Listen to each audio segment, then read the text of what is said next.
Bienvenue au Polysécure, épisode technique. Je suis accompagné de Yassir. Est-ce que ça va bien? Ça va très bien et toi, Nicolas? Très bien aussi. Aujourd'hui, on va parler d'un article, un blog que vous avez publié, malheureusement déjà quelques temps, parce qu'on n'a pas eu le temps de se parler depuis. Le temps et la complication faisant. Vous avez publié un article sur un VOC, c'est-à-dire le Vulnerability Operations Center, c'est-à-dire de comment on organise la sécurité offensive dans une unité structurés comme le SOC ou le NOC ont déjà été pour justement structurer des organisations opérationnelles autour d'un ensemble, puisque maintenant, il est de plus en plus courant dans les entreprises d'avoir un volet offensif beaucoup plus présent, justement pour être capable de se défendre correctement. Donc, je te laisse amorcer sur le dit article de blog que vous avez publié. Exact. Écoute, nous la réflexion, elle est venue parce que ça fait pas mal d'années qu'on analyse un peu ce qui se passe sur les marchés, qu'on discute aussi avec les entreprises, les organisations. Et en fait, on s'est rendu compte que cette recherche de Operation Center, d'une certaine manière, c'est-à-dire ces tours de contrôle qui permettent de regrouper par, on va dire, par des familles d'approches cohérentes, la manière avec laquelle on va superviser des opérations, il n'y avait pas de raison, a priori, de ne pas l'appliquer au côté offensif de la sécurité. Et donc, typiquement, c'est vrai que les gens connaissent, par exemple, le SOC, où on va centraliser tout ce qui va être défensif, toutes les remontées potentielles d'alerte, le suivi, etc., avec toujours un triptyque, la technologie, les ressources et quelque part les process. Et on s'est dit qu'on peut appliquer ça de l'autre côté offensif, puisque au quotidien, en fait, on discute avec des clients qui font du red teaming, font du pentest, font du bug bounty, font des audits, et toutes ces opérations-là, ils les font avec des acteurs différents, des partenaires, des ressources en interne, des hackers éthiques, avec des processus des fois différents, avec des formats différents. Les rapports, par exemple, qui sont envoyés, des fois, ils sont dans un format texte, dans un format slide, dans un format document, etc., etc.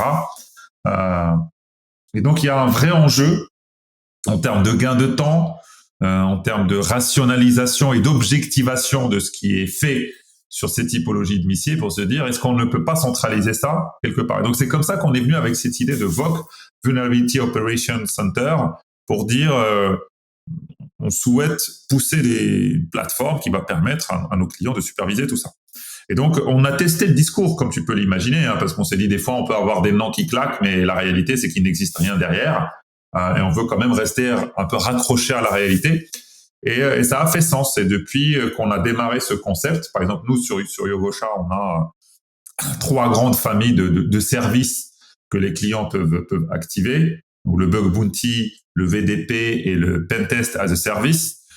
Et ben, en fait, on s'est rendu compte que au moins 30% de nos clients utilisent au moins 2 des services, quoi, depuis le démarrage, là. Donc, il y a déjà, et de manière différente, et puis aujourd'hui, on a vraiment une volonté de plus en plus de gens qui permettent qui souhaitent en tout cas s'assurer que toutes ces opérations-là vont rentrer dans le même moule, pour que typiquement, quand ils vont prendre une décision, ils la prennent avec le plus d'angles d'attaque possible. Je m'explique.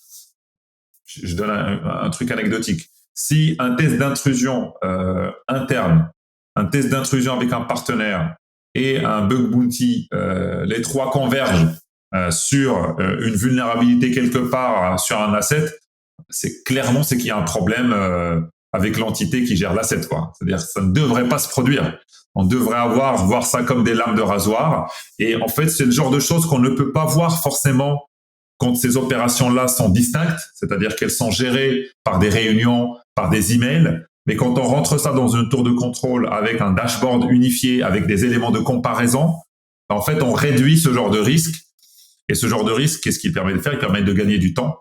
Du temps, c'est de l'argent, encore plus quand il s'agit de sécuriser des failles. Et il permet surtout, et je pense que ça, c'est le deuxième plus grand jeu, de réduire le stress des équipes opérationnelles.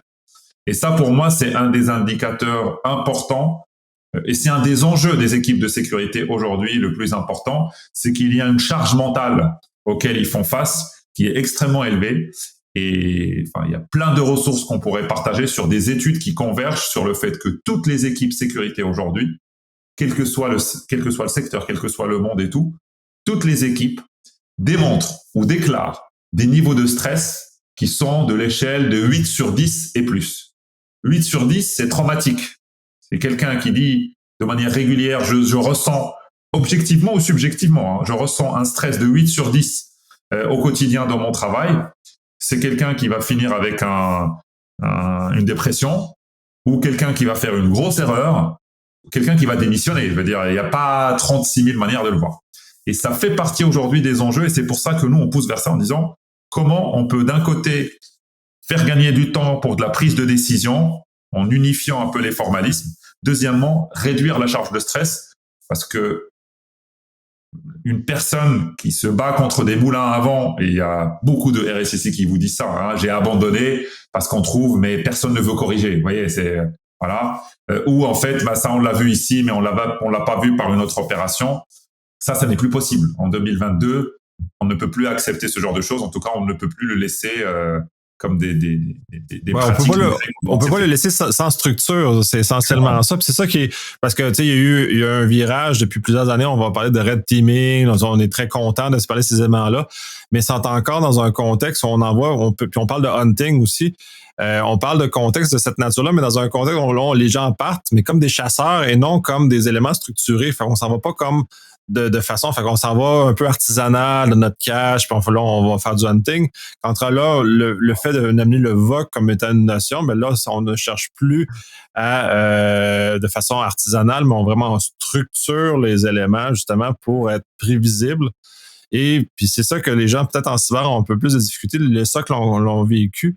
Les gens affaires ou métiers préfèrent des éléments structurés et prévisibles qu'un rapport aléatoire qui nous arrive comme ça de temps à autre et qui n'est pas bien appuyé. Puis d'ailleurs, Microsoft l'a reconnu il y a beaucoup d'années où quand ils ont mis le fameux Patch Thursday, c'est arrivé le moment, ils ont structuré de façon que ça soit prévisible pour que les organisations puissent s'amener comme ça.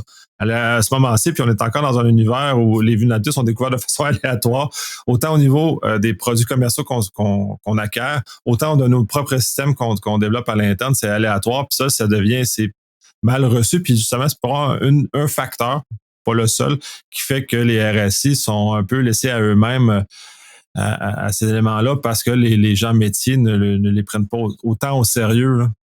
Ouais.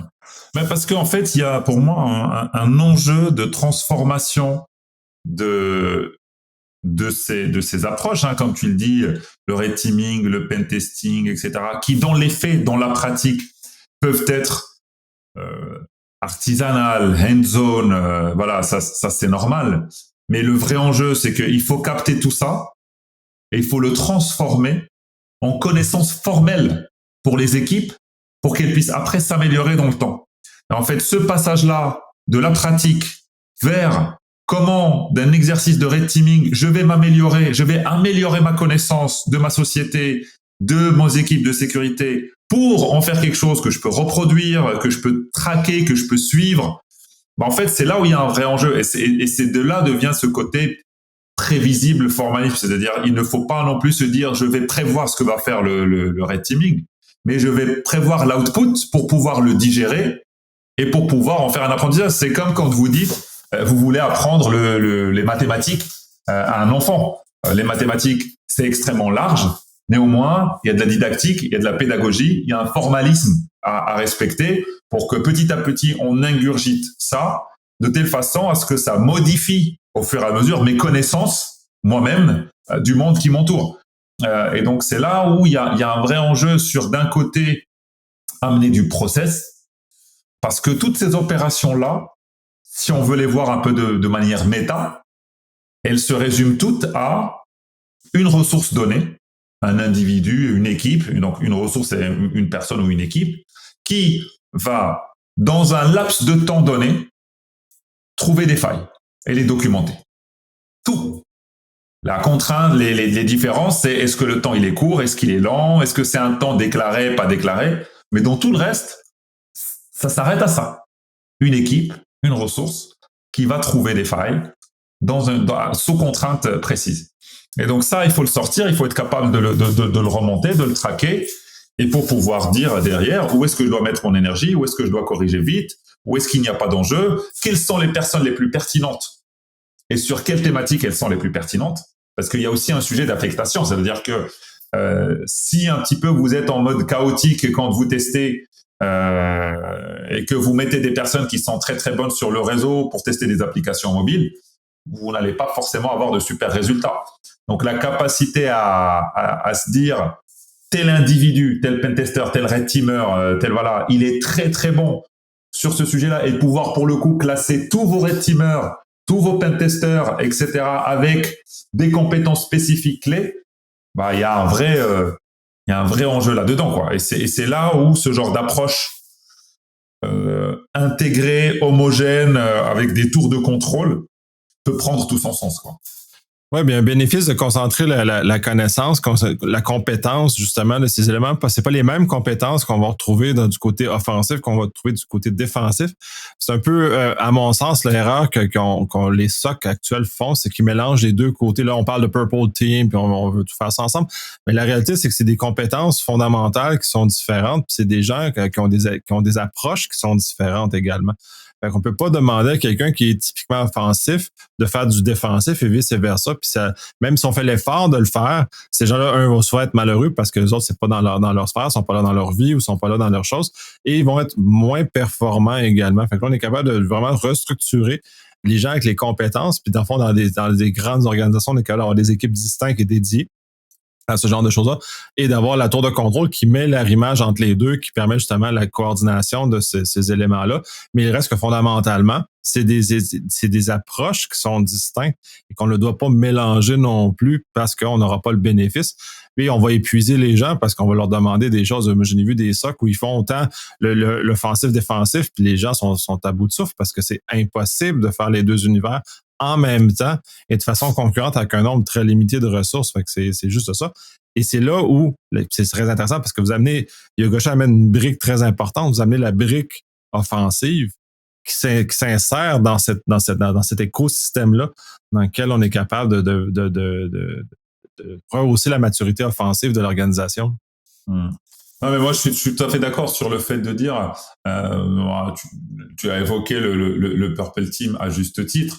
Je pense que, par exemple, c'est un exercice, par exemple, dans le cadre d'un entraînement ou d'une simulation qui a tout son sens. On peut le faire, voilà, pour s'entraîner. Mais c'est vrai qu'au quotidien, quand il va y avoir une gouvernance qui va s'imposer avec une responsabilisation des gens sur qui doit prendre quelle action pour corriger ou pour trouver une faille, ou je pense qu'il faut qu'il y ait des scissions beaucoup plus claires, beaucoup plus limpides. Et c'est vrai et on retournera toujours au même sujet, et tu l'as très bien souligné, c'est vrai que des fois on le fait aussi par facilité parce qu'on n'a pas assez de ressources. Et donc on dit à la personne, ouais, mais tu vas faire du purple, comme ça tu vas attaquer et défendre en même temps. Sauf que c'est de la schizophrénie, et le temps qu'on va passer à attaquer, on ne l'aura pas utilisé pour mieux défendre, et le temps qu'on aura passé à défendre, on n'aura pas utilisé pour aller encore plus dans l'attaque.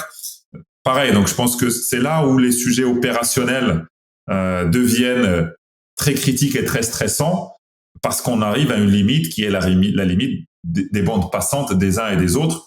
Il faut être capable de les superviser. Et donc nous, typiquement, tu vois, par exemple, un des sujets qui nous semblait clé, c'était la disponibilité des individus. C'est-à-dire que sur la plateforme, on regarde qui est disponible et qui ne l'est pas. Ça peut paraître bête, hein, quand on le dit comme ça. Mais quand c'est formalisé quelque part, ça n'est pas la même chose que quand vous envoyez un Slack ou un mail à quelqu'un pour dire hey, j'ai besoin de toi, est-ce que tu pourrais m'aider? Parce que il était déjà indisponible, mais vous l'avez déjà perturbé dans sa disposition en envoyant le mail, et il a peut-être déjà décroché, et par gentillesse ou par autorité, il va peut-être vous dire ok, d'accord, je vais voir ce que je veux faire.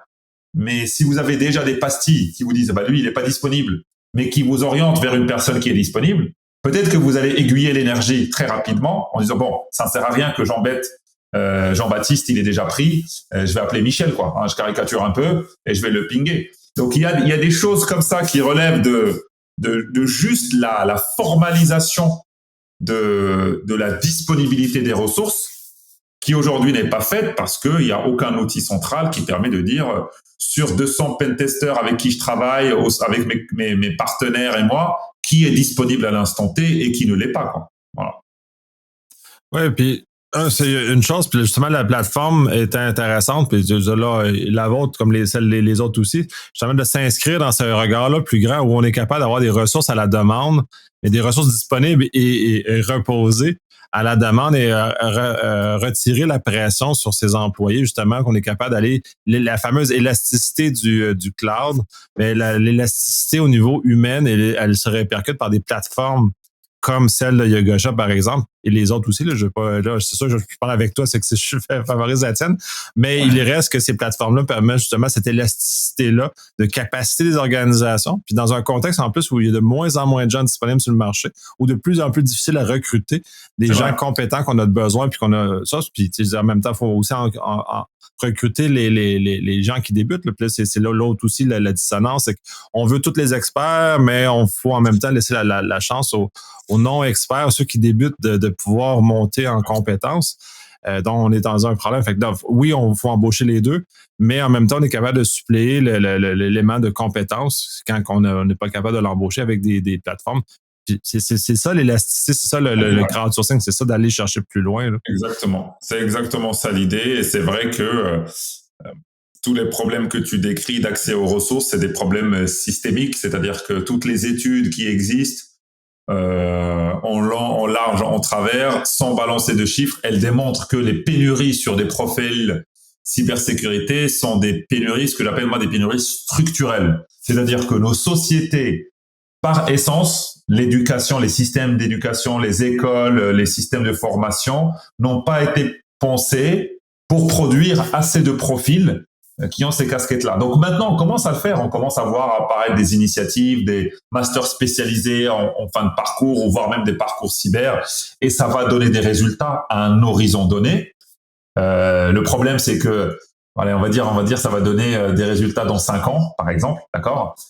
Sauf que dans 5 ans, les tendances de fond du marché, elles auront changé. Et dans 5 ans, le sujet ne sera plus du tout le SOC, mais le sujet, ça sera potentiellement la crypto-quantique, quoi, le chiffrement post-quantique.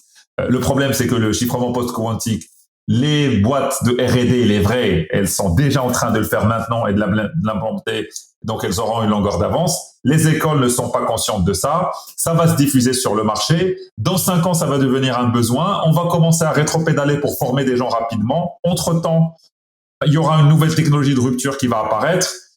Et c'est là, en fait, justement, je pense qu'il y a un enjeu sur les systèmes même d'éducation. Il va y avoir de gros changements, chamboulements qui traversent d'ailleurs ces systèmes-là depuis des années. Et en attendant, c'est vrai que c'est l'intérêt des plateformes, ce que tu disais, cette élasticité-là, c'est que ça permet d'augmenter sa capacité d'atteindre des ressources au-delà des 4 murs d'une société pour aller trouver des compétences rares où qu'elles soient et pouvoir les impliquer sur des opérations aujourd'hui qui deviennent critiques. J'ai pas besoin de le rappeler. Je pense qu'on en parle depuis le premier podcast que j'ai fait avec toi. Mais là encore, on a vu hier et avant-hier des collectivités, par exemple en France, qui se font attaquer, des collectivités, enfin des administrations en Australie qui se font attaquer avec des données qui fuitent. Ce genre de sujet, je pense que ça va être des guerres au quotidien qui ne sont pas prêtes de s'arrêter. Et donc, il y a une vraie urgence à accélérer sur le côté offensif pour que tout le monde, quelque part, se confronte le plus rapidement à l'épreuve du feu et qu'on sorte un peu soit de la naïveté, soit de ce côté où on fait un peu l'autruche pour se dire non mais regarde ce que tu as réellement, essaye de le corriger rapidement parce que ça n'est pas est-ce que tu vas être piraté ou pas, c'est quand est-ce que tu vas le découvrir. La vraie question, elle est juste là en fait. Et dans quelles conditions tu vas le découvrir? Est-ce que tu vas le découvrir dans l'exercice d'un red team ou est-ce que tu vas le découvrir parce que tu vas recevoir un mail de quelqu'un qui te dit tu as un ransomware chez toi, il faut que tu payes 9 millions de dollars quoi. Oui, absolument. Puis de toute façon, tu parlais des collectivités en France. Ici aussi, on a nos nouvelles. D'ailleurs, au moment où on enregistre, c'est tout frais. Une des grandes chaînes nationales de supermarchés, pharmacies, a subi une attaque comme celle-là. au point où là, ils ont été rançongiciés. Fait que là, ils sont rendus avec les demandes de rançon. Fait que là, pour eux, c'est terrible parce que pour l'avoir traité des incidents de cette nature-là, ça veut dire qu'ils ont vidé. Les malveillants ont déjà vidé le contenu, sont partis avec la caisse. Et maintenant, ils réclament une deuxième fois pour dépêtrer l'entreprise qui est peut-être pas capable de se dépêtrer de sa situation. Fait qu'on est vraiment dans des situations comme ça de plus en plus vastes, même au niveau des grandes entreprises, même au niveau des petites collectivités, même les hôpitaux, ils n'ont pas de limite. Puis c'est ça aussi, les gens ne comprennent pas. J'ai vu une annonce de la Croix-Rouge, encore là, au moment de l'enregistrement, qui mentionnait avoir des badges ou des labels sur les sites pour pas que les malveillants attaquent. La réalité, c'est une belle réflexion dans un monde où il n'y a aucun honneur, aucun scrupule. Donc, même si on le fait, il y aura pas d'effet réel parce que ces malveillants-là sont tellement détachés et le travail est tellement atomisé que la personne qui fait le service à la clientèle est dans un coin du monde et complètement déconnectée des gens qui développent les attaques, les personnes qui l'exécutent, la personne qui récolte de l'argent. Donc, on est dans un contexte où tous des gens qui sont indifférents au malheur des gens qui ont subi entre les deux. Donc, non, mais je suis tout à fait d'accord avec toi. Et c'est vrai que la réflexion sur la pastille de la Croix-Rouge, ça m'a aussi beaucoup marqué. Moi, je suis plutôt tendance personnellement à dire, j'essaie toujours d'encourager toutes les initiatives. Et si on n'est pas d'accord avec une initiative qui essaie d'améliorer les choses, il n'y a qu'à rajouter une nouvelle initiative. Le cumul des initiatives n'est pas un problème. Mais c'est vrai que sur celle-là, je me dis, OK, d'accord, pourquoi pas, mais le vrai sujet, c'est qu'il faut quand même sécuriser. Mais je n'ai pas pu m'empêcher de me dire à quel point cette pastille qu'on va rajouter ne va pas justement devenir un indicateur pour dire c'est exactement ça les cibles qu'il faut attaquer, en fait. Parce qu'on sait qu'elles sont tellement sensibles que les États ont été obligés de mettre une pastille parce qu'ils ont une grille de lecture, comme tu dis, de l'honneur, du scrupule, sauf qu'on est face à des gens qui n'ont pas de scrupules. Enfin, je veux dire, que ça soit un hôpital ou un orphelinat ou autre, eux, ils veulent toucher une mise et récupérer un truc. Donc oui, mais ça nous, c'est toute la difficulté aujourd'hui, c'est que malin est celui qui saura nous dire comment on va tous sortir de là. La seule chose qu'on peut faire, c'est tous les efforts, toutes les bonnes initiatives sont bonnes à prendre. Rester humble. Et encore une fois, et c'est ma conviction, mais je prêche pour ma paroisse, la démultiplication, la diversité des formats, des lieux d'intégration autres, je pense que ça, on commence à atteindre un niveau où on n'arrive plus à suivre. Donc, il faut revenir un peu à des solutions plus qui ramènent plus d'homogénéité pour pouvoir comparer des choses comparables. Voilà, je veux dire, à un moment, le cerveau humain, s'il doit prendre une décision, il a quelques fonctions qu'il va utiliser, la comparaison, l'appréhension, ce genre de choses. Mais si tu dois comparer 10 formats différents, il y a de grandes chances que tu te trompes, quoi. Alors que si tu compares des choses comparables, tu as peut-être un peu plus de chances de prendre la bonne décision, quoi. Tout à fait. On a glissé un peu en dehors du sujet principal. Oui. Est-ce qu'il y a des éléments qu'on n'a pas abordés du sujet principal qui mériteraient d'être dit ou on a vraiment passé à travers l'ensemble justement du concept de VOC que non, vous mettez de l'avant? Je pense que là, on a fait un bon tour de la question. Un des sujets aussi qui était important, à mes yeux en tout cas, qui me semble important, c'était un peu la maîtrise des données. Et le VOC, pour nous, a été un accélérateur sur son sujet. C'est que on s'est quand même rendu compte que les modèles SaaS sont très, très bien, mais il y a quand même un retour du cloud et du on-prem, quoi. Ou dans certains contextes, il y a quand même des sociétés, des organisations qui disent non, mais moi, il faut que, pour plein de raisons, hein, d'ailleurs, pour des raisons des fois de contraintes, de labels ou de ce genre de choses, qui disent non mais moi c'est pas possible, il faut que la solution je puisse m'assurer que les données sont stockées dans un environnement que je maîtrise. Donc c'est vrai que nous on s'était il y a un petit moment maintenant, on s'était un peu cassé les dents à transformer notre moteur de notre plateforme pour pouvoir le déployer, mais c'était juste pour partager le constat que le SaaS c'était il y a une grosse phase de on-prem à l'époque. Il y a une grosse phase de SaaS. Et je pense qu'il y a une troisième voie, qui se dessine avec les clouds privés, qui va quand même s'accélérer dans les années qui viennent et qui va essayer de tirer le meilleur des deux mondes avec des avantages, mais avec des limites aussi. Et nous, aujourd'hui, c'est un des gros sujets. On se rend compte que beaucoup de gens qui poussent les VOC les poussent sur des clouds privés aujourd'hui, quoi. Très intéressant. On va conclure sur ça. Merci encore de ce partage-là. Merci d'avoir justement ramené dans l'espace public cette réflexion-là. Je pense que ça va faire cheminer bien des gens. On fait avancer le domaine, puis justement éviter d'amener des gens à la dépression. Justement, tu parlais de ta relation, le fait de la pression qu'on met sur les gens en cyber, elle est énorme. J'en connais beaucoup qui sont en train de craquer. Fait que justement, il faut faire très attention. D'amener, puis c'est justement l'élastique que vous amenez à travers une plateforme et la formalisation de cette idée-là d'un centre, d'un VOC, d'un centre de sécurité offensive est très intéressante. Eh ben, merci beaucoup pour l'échange. Merci aussi à toi pour tout le travail de vulgarisation que tu fais autour de la cyber et au plaisir d'échanger à nouveau sur une autre thématique. Au plaisir. Prends soin de toi.